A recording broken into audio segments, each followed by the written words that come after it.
He had been the perfect son, the perfect brother, the one everyone said had a future, until the night everything was ripped from him by the one person he had trusted most. His sister, Evelyn, smiled in court, flawless in her grief, whispering a story that condemned him to years behind bars.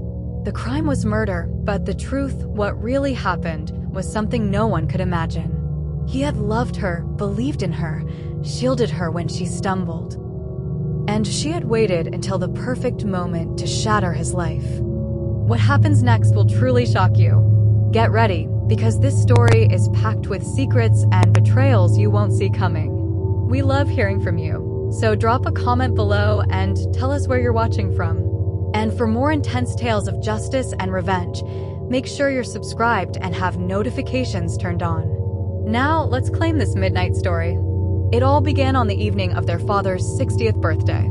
The family estate was warm with laughter, the smell of roasted meats and candles filling every room, when a scream pierced the air. Their father's business partner had been found dead in the study, a letter opener embedded in his chest. Chaos erupted. Police arrived within the hour, and the household descended into a whirl of accusations, crying, and shock. Evelyn was pale, trembling in her silk dress, clutching a handkerchief. She whispered to the officers, "It was my brother. He was angry." Her voice broke in tears, so convincing that no one suspected the hidden malice beneath. Meanwhile, Marcus, her brother, was confused, horrified. He remembered nothing, could recall only walking into the study after hearing a thud and finding the body. "I didn't touch him. I swear." He shouted at Evelyn when she confronted him in the chaos, trying to understand her words. Her eyes, usually warm and mischievous, were cold, calculating. "You wanted the inheritance, didn't you?" she said, her lips trembling as if she might cry. "You always wanted everything, Marcus. I'm protecting you from yourself." But the look in her eyes betrayed her. This was no protection. This was betrayal, executed with precision. Evelyn knew exactly how to manipulate the law. Their fathers had strict rules for inheritance. The children had to maintain certain standards: education, career stability, moral standing. Evelyn had failed in all of them. Dropping out of college, gambling away what little money she had, hiding a secret life that could have destroyed her eligibility. She could never have inherited under the rules. So she framed her brother, painting him as volatile and violent, ensuring her path to the family fortune. Marcus was convicted within weeks, despite protests and alibis. Evelyn's charm and tears in front of the court left everyone believing she was the dutiful, grieving sister trying to protect the family legacy.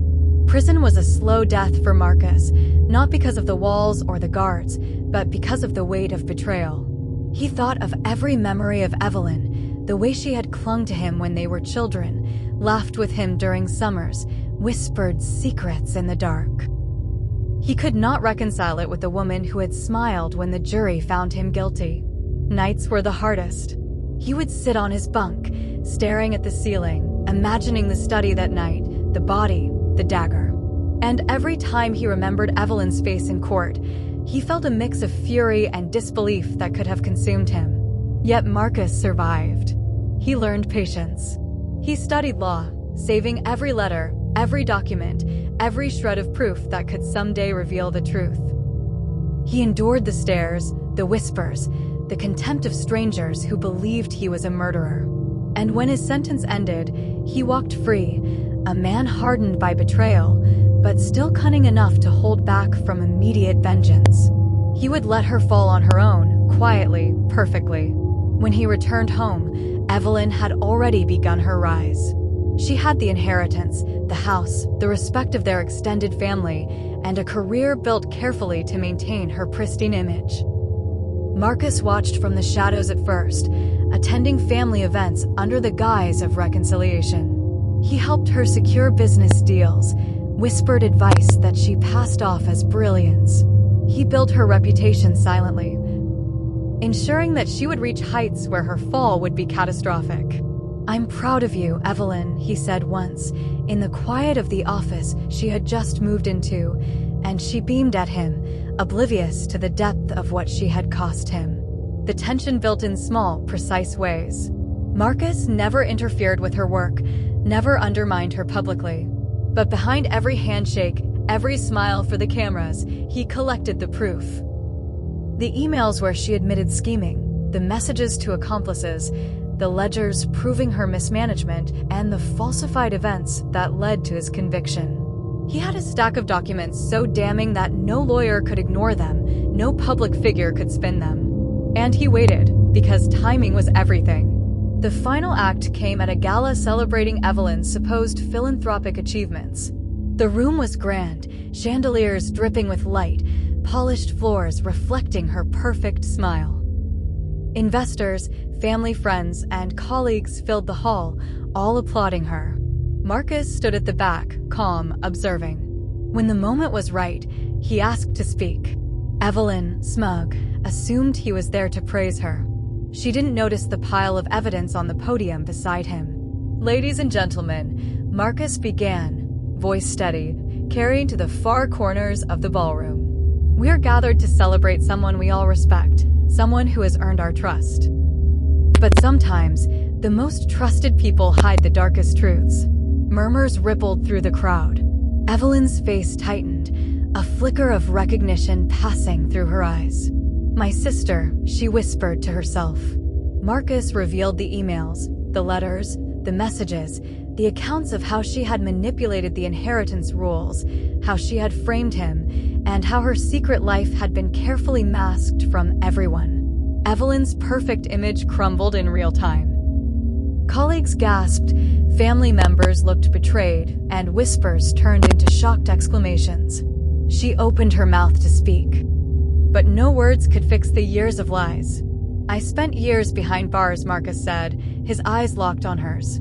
"I lost my youth, my freedom, my trust in humanity, all because you wanted what wasn't yours. But I waited. I helped you rise. And now, the truth is in front of everyone who ever believed you." Evelyn sank into the nearest chair, her face pale and trembling. The audience stared, some in disbelief, some in horror. Marcus turned and walked away, leaving her to collapse under the weight of her own deception. The silence was deafening. Years of careful planning, charm, and betrayal shattered in a single, merciless moment. By the end of the night, Evelyn had lost everything she thought she could control: respect, reputation, inheritance security questioned, family trust broken. Marcus didn't gloat. He simply walked out, leaving a woman who had tried to destroy him to understand, finally, the depth of her own cruelty. The lesson had been delivered perfectly, without a single act of violence, but with far more power than any act of revenge could wield. And as Evelyn sat in the ruins of her carefully built life, she finally realized that the sister she had framed for greed and secrets had orchestrated the perfect revenge all along. If you enjoyed the story, please don't forget to like and subscribe.